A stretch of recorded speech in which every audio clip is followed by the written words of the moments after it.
इंसान की फितरत है, अगर मुझे भी जीवन में सब कुछ मिल जाए तो मुझ में भी अहंकार आ जाए। और एक शिव भक्त को अहंकार मतलब गला कटने की तैयारी। इसीलिए मैं खफा नहीं शिव से, मुझे जो भी मिला पर्याप्त है। 37वां अध्याय, पांडवों के शिव पूजन के लिए व्यास जी का उपदेश। नंदीश्वर बोले, शिव जी के उस किरात नामक अवतार को सुनो जिन्होंने मूक को मार अर्जुन को वर दिया।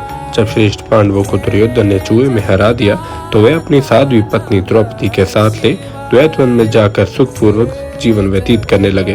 तब दुर्योधन ने पांडवों को कष्ट देने के अभिप्राय से ऋषि पुंगम दुर्व्यासा को उनके स्थान पर भेजकर एक और ही कपट करवा दिया, जिसमें हजारों विद्यार्थियों के साथ ले दुर्व्यासा ने जाकर इच्छा अनुसार भोजन मांगा। पांडवों ने स्वीकार कर उन तपस्वियों को स्नान के लिए भेजा।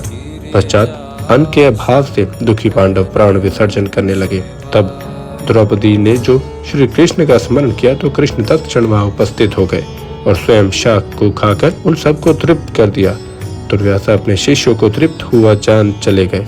श्री कृष्ण की कृपा से पांडवों का यह संकट टल गया। श्री कृष्ण जी पांडवों को शिव आराधना बता द्वारका चले गए। पश्चात पांडवों ने दुर्योधन के गुणों की परीक्षा करने के लिए उनके पास एक भील को भेजा।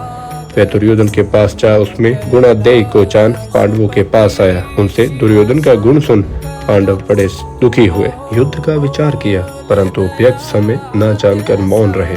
पश्चात जटाजूट विभूषित रुद्राक्षधारी भस्म लगाए व्यास जी नमः शिवाय पंचाक्षरी मंत्र जपते उनके समक्ष आए। पांडवों ने देखा तो व्यास जी शिव के प्रेम में मग्न तेज पुंज साक्षात दूसरे धर्म के समान ही शरीर धारण किए थे। तब ऐसे व्यास जी को देख पांडवों ने खड़े हो उनकी आराधना की और कुशासन पर बैठा विविध प्रकार से उनका पूजन किया।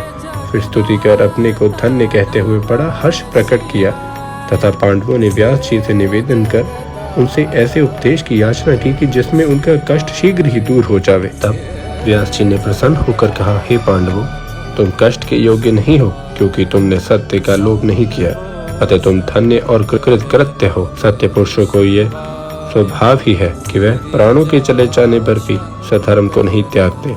हमारे लिए तो तुम और कौरव दोनों ही समान हो, तो भी बुद्धिमानों का धर्मात्माओं में पक्षपात होता ही है। पहले तो इस अंधे धृतराष्ट्र ने ही लोभवश स्वयं धर्म का परित्याग किया और तुम्हारा राज्य अपहरण कर लिया। यद्यपि उनके लिए तो तुम और कौरव पुत्र ही थे।